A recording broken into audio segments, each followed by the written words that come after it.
Welcome back to Politically Charged. I'm, of course, Jack Berlin, and today is Monday, March 12th.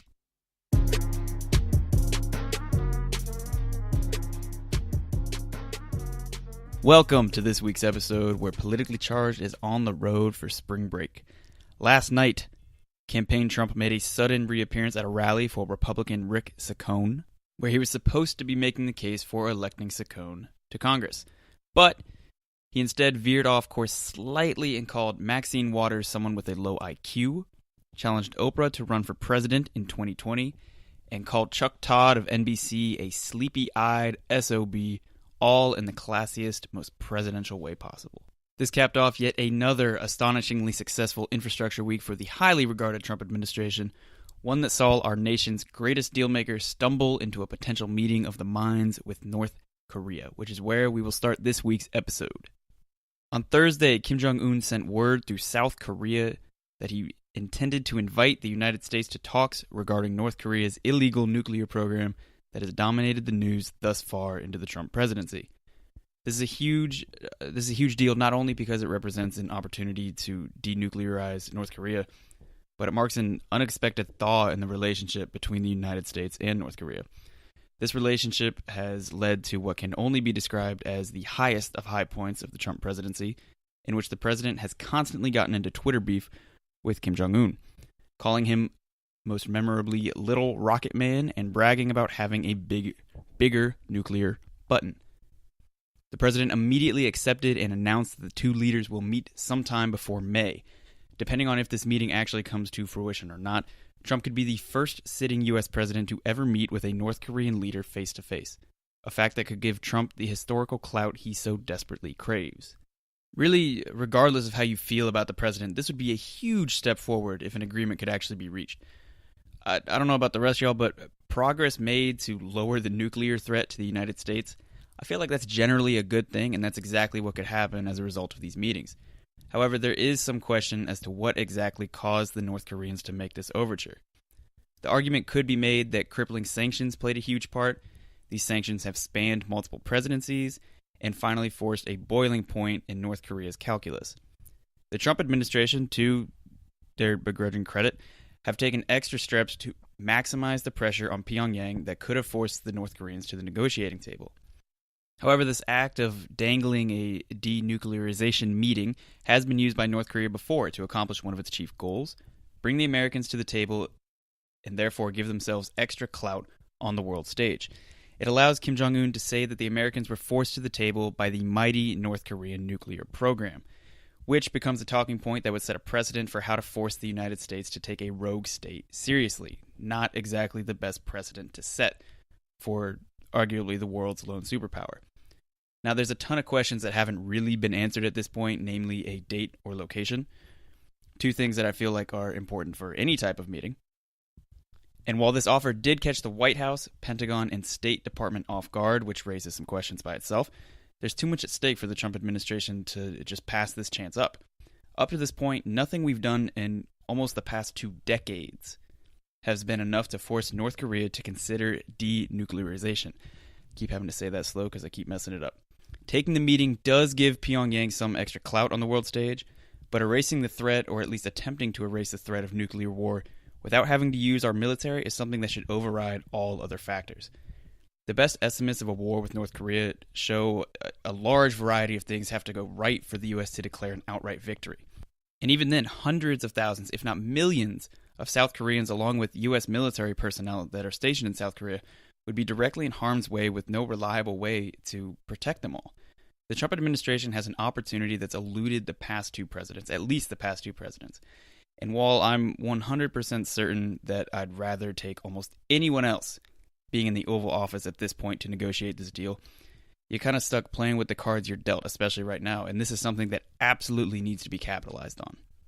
Moving on to continuing stories that we've talked about in the past 2 episodes, the teachers of West Virginia, which I believe I mentioned in just this past episode, the teachers of West Virginia have been successful in forcing the governor and legislature into approving a 5% raise. Now, this doesn't seem like a big deal, but it took them almost 10 days of strikes, 10 days that public schools were closed for them to accomplish this, and lots of people going back on promises and yada, yada, yada. Obviously, like I said, this is a huge deal in the state of West Virginia, where public school students can now return to class, and teachers are now more fairly compensated. But the ramifications really isn't the right word, but the ramifications of this event could play out on the national stage, thankfully.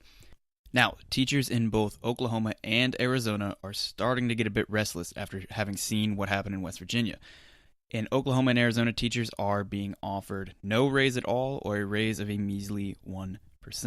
A huge part in the lack of motivation to increase teacher pay in Oklahoma and Arizona, and I guess West Virginia too for that matter, is sweeping tax cuts that have been passed in those states by Republican legislatures. Lawmakers are unwilling to increase a state's expenditures when less revenue is coming in as a result of these tax cuts. As a result, public schools across the country have been struggling to regain funding just to reach levels from before the recession, which was almost a decade ago. Teachers in Oklahoma haven't received an across-the-board raise since 2007, while in Arizona, spending per student has dropped almost 37% since 2008. The teachers of West Virginia set a precedent lawmakers in states like Arizona and Oklahoma can't be all that happy about, but they're also shown that striking can achieve the fair result. Elsewhere, on the issue of gun control, we had two big developments this week. The first being Florida Governor and future Senate candidate Rick Scott signing legislation that, among other things, raised the age to buy a gun from 18 to 21, banned bump stocks, and requires a 3-day waiting period before receiving said gun. All of these are decent first steps, and Rick Scott and his A-plus NRA grade do deserve some credit for signing this bill into law, especially for the flack he's going to get from the Republicans in the Florida legislature and the NRA. However, the legislation does not quite go far enough. It does not include an assault rifle ban, the key issue of the movement after the Parkland shooting. This is an issue that almost 70% of Floridians support, myself included. As President Obama was fond of alluding to during his time in office, change doesn't really happen immediately. It requires long-term effort and acceptance of incremental change. While I and 70% of Florida would love to see assault rifles banned, this is a decent first step in that direction. It's not going to happen immediately. The second big development of the week, the NRA almost immediately filing a lawsuit against the legislation as soon as Governor Scott signed it. The group's argument centers around the idea that the law treats young adults as second-class citizens and, I quote, eviscerates their gun rights. Ignoring for a second the pure absurdity of this claim, there's absolutely nothing wrong with these ideas becoming law. Having to wait till 21 to buy a gun and having to wait 3 days to ultimately receive the gun are minor inconveniences at best. Claiming that this is some kind of huge encroachment on young adults' rights is it is laughable, as it's simply a very, very thinly veiled defense to allow the gun industry access to as large a market as possible. That's all the NRA is looking to do here. Finally, we end today's shortened episode with the departure of yet another administration official. Gary Cohn, who served as the chief of the National Economic Council, has resigned his position on the heels of President Trump announcing his intention to impose tariffs on steel and aluminum. Pretty sure I talked about this last week. Cohn joins the ever-growing list of high-profile administration officials that have resigned or been fired in the barely year and a half that President Trump has roamed the White House halls. This throws the White House into further chaos, which they still don't have a communications director to manage, at a time where the probable defining moment of the Trump presidency, the talks with North Korea, come front and center and become the most important issue that the Trump administration must deal with. Not to mention, in front of all of this, all the problems that Trump's favorite son, Jared Kushner, faces right now.